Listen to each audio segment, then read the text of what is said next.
Assalamualaikum warahmatullahi wabarakatuh. Nama saya Muhammad Aiman Daniel bin Nurizan. Nombor matrik B0921103445. Saya daripada 2 BMMV2303. Okey, hari ini saya akan membentangkan tentang struktur kami, FBD dan poster. So, kita boleh lihat gambar di atas ialah struktur yang kami ambil di sekitar kawasan UTM. So, struktur kami ni ialah besi tu mempunyai berat anggaran 200 kilogram. So kami punya FBD ni terbagi kepada 3 dan mempunyai force yang berlainan. So seterusnya lah poster kami. So dalam poster kami ni ada tersedia gambar struktur, FBD, Equation of Equilibrium, EOE, pengiraan macam mana dapat force dan seterusnya ialah safety factor, dan akhir sekali ialah analysis and discussion. So analysis and discussion ni terdapat analisis tentang struktur, so discussion tentang internal and external force. Sekian daripada saya. Assalamualaikum warahmatullahi wabarakatuh. My name is Abdul Halim bin Ahmad Yusof. I want to explain about equation of equilibrium. So this is our FBD for beam. So we use moment at A and moment at E to find and calculate the EY and AY. So the value of EY is 8.58 kilonewton and the value of AY is 3.41 kilonewton. So for segment A and B, for x direction we get AX plus NB equal to 0, and for y direction we calculate the VB. So the value is 1.41 kilonewton, and for moment B the value is 5.12 kilonewton meter.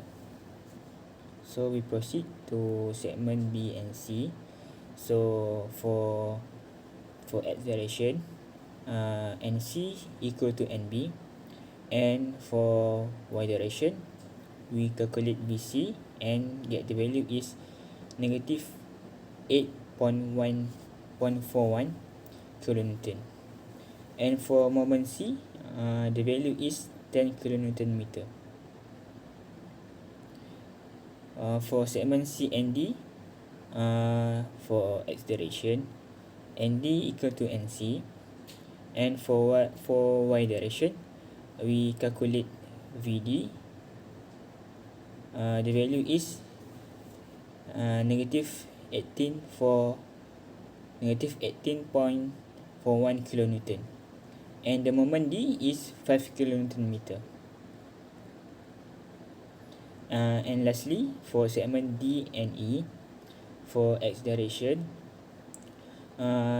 EX equal to ND, and for y direction is we calculate VE, shear force VE.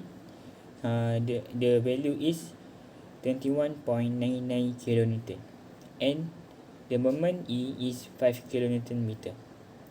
So that's all. Thank you. Assalamualaikum and good evening. So my name is Noazarina Nadia binti Muhammad Zukairin. My matrix number is B0921101998. I will present the analysis and the discussion for the assignment. So for the analysis of the structure we chose was made of steel, and between the structure and the wall mounted with fixed support. Fixed support are also non-rigid support, so it resist against rotation and translation, and hence it resists any force or moment on the beam. Fixed point structure can satisfies 3 equations of the equilibrium, since it contains moment, force at x-axis and force at y-axis.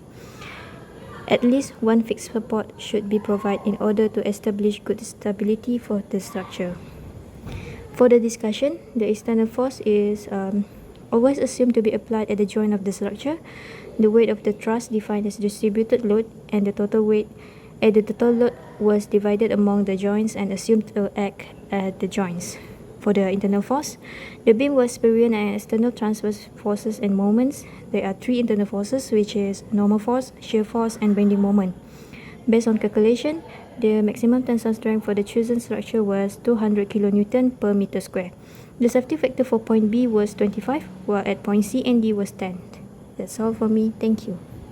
Assalamualaikum, nama saya Raja Nur Izzati binti Raja Jiramin, B092110400416. Saya akan terangkan pasal safety factor. Safety factor tu adalah untuk ukur kemampuan struktur untuk membawa beban. So, ni adalah pengiraan safety factor calculation. Maximum load, kami assume 50 kN, area 0.5 meter, darat 0.5 meter. So, maximum tensile adalah sama dengan maximum load bahagi area. So, totalnya 200 kN per meter square.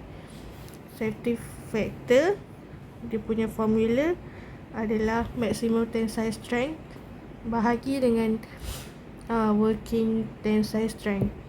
Untuk point B, 200 kN bahagi dengan 2 kN over 0.5, darat 0.5 sama dengan 25. Manakala dekat safety factor at point C dan D, kami ambil jawapan kami adalah 10.